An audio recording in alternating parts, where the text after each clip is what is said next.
Imagine a world where the giants of the sneaker industry, Nike and Adidas, witness a significant drop in their stock market value.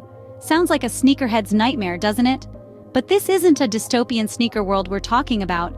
It's the reality we're living in today. In this era of sneaker culture, where the swoosh of Nike and the three stripes of Adidas have been etched into the minds of millions, a relatively smaller brand has caused a stir. This brand, my friends, is none other than Hoka. Now, you might be wondering, how did Hoka, a brand that many of you might not have even heard of until now, manage to shake the foundations of these sneaker titans? Well, it's a story that's as surprising as it is intriguing.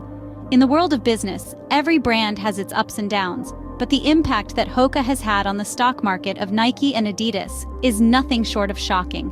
It's like watching a featherweight boxer going toe-to-toe with heavyweights and not just surviving, but thriving. The sneaker world is a competitive one, but it's not just about who has the flashiest design or the biggest celebrity endorsement. It's about innovation, about understanding the needs of the consumer and delivering products that not only meet but exceed their expectations. And this is where Hoka has excelled. Hoka didn't just enter the market, it made a grand entrance.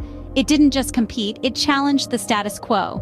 It didn't just produce sneakers, it revolutionized them. And the result? The stock market giants Nike and Adidas stumbled. This is a story that's not just about the rise of a new player in the sneaker game, but also about the potential fall of the giants. It's a story that's sure to keep you on the edge of your seat, and we're just getting started.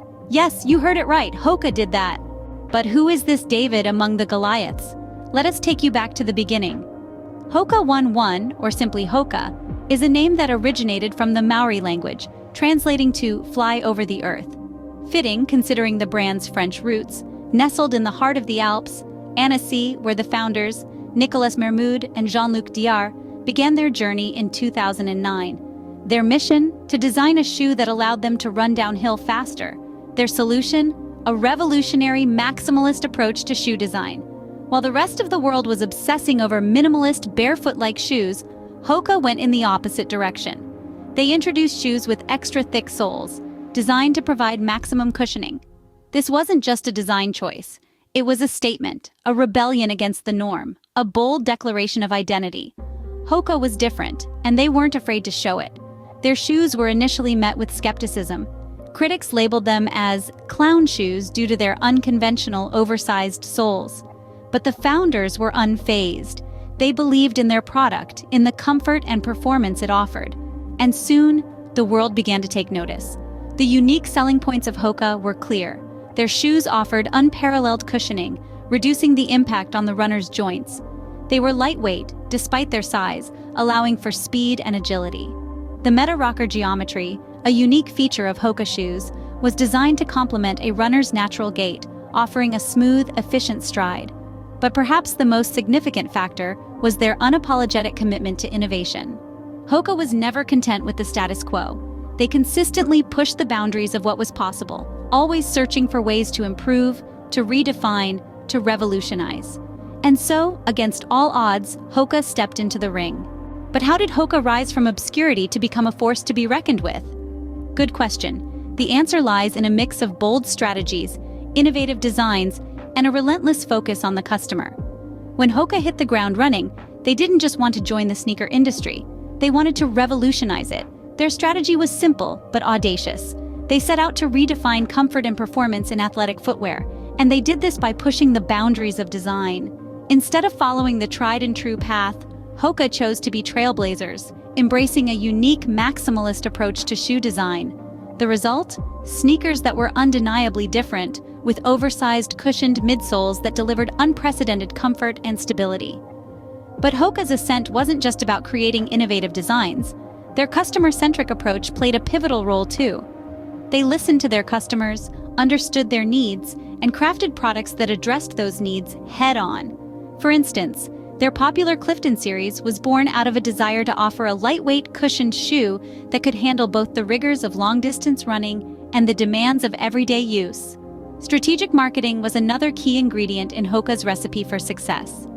They knew that to break into the saturated sneaker market, they needed more than just great products. They needed to tell a compelling story.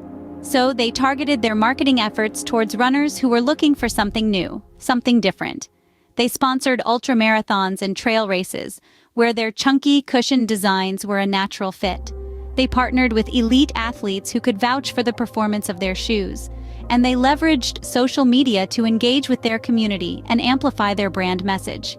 Through these strategies and decisions, Hoka managed to carve out a unique space in the global sneaker market. They proved that being different can be a strength, that listening to your customers can lead to breakthroughs, and that strategic marketing can propel a brand from obscurity to prominence.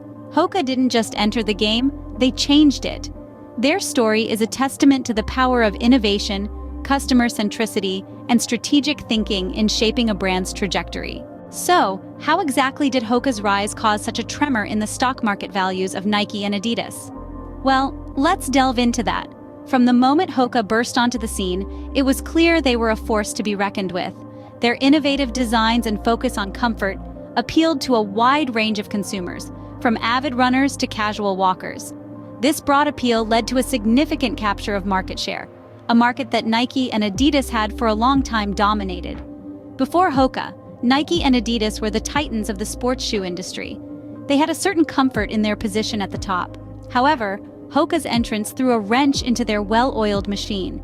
As Hoka's popularity grew, a shift started to occur. Consumers began to look past the established giants towards this new, exciting brand. As Hoka's market share grew, Nike and Adidas began to see a decrease in their own. It's simple economics. The market share pie is only so big. If one company is gaining a bigger piece, others are bound to lose out. This loss was reflected in the falling stock values of both Nike and Adidas. Investors began to question whether Nike and Adidas could maintain their dominance in the face of this fresh competition. The uncertainty led to a decrease in investor confidence, which in turn led to a drop in stock values. However, it wasn't just about the numbers. Hoka's rise also signified a shift in consumer preferences. People were no longer just buying shoes for the brand name. They wanted innovation, comfort, and a company that listened to their needs. This was a wake-up call for Nike and Adidas, forcing them to reevaluate their strategies and acknowledge the changing landscape. Hoka's rise was not just a win for them, but a loss for Nike and Adidas.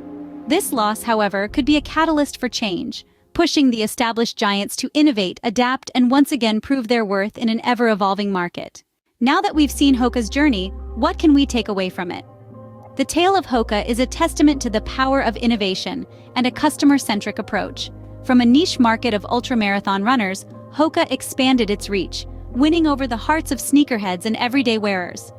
This was no fluke, but a result of persistent innovation and a deep understanding of what their customers truly desired.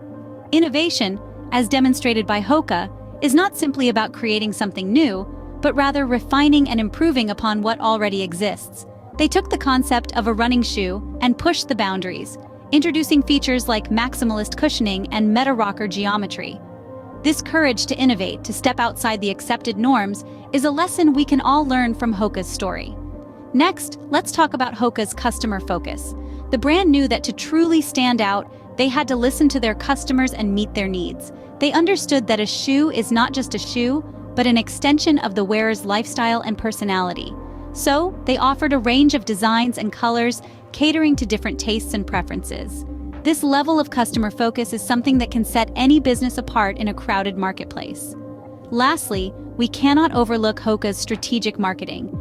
They didn't just create great shoes, they told a compelling story. They made their customers feel like they were part of a movement, a community. They used social media effectively and collaborated with influencers to reach a wider audience. This shows us the power of a well-executed marketing strategy. Hoka's story is not just about a brand that challenged the status quo. It's about the power of innovation, understanding your customer, and strategic marketing. It's about how a small player can make a big impact. Hoka's story serves as a reminder that even the biggest giants can be shaken by the smallest stones.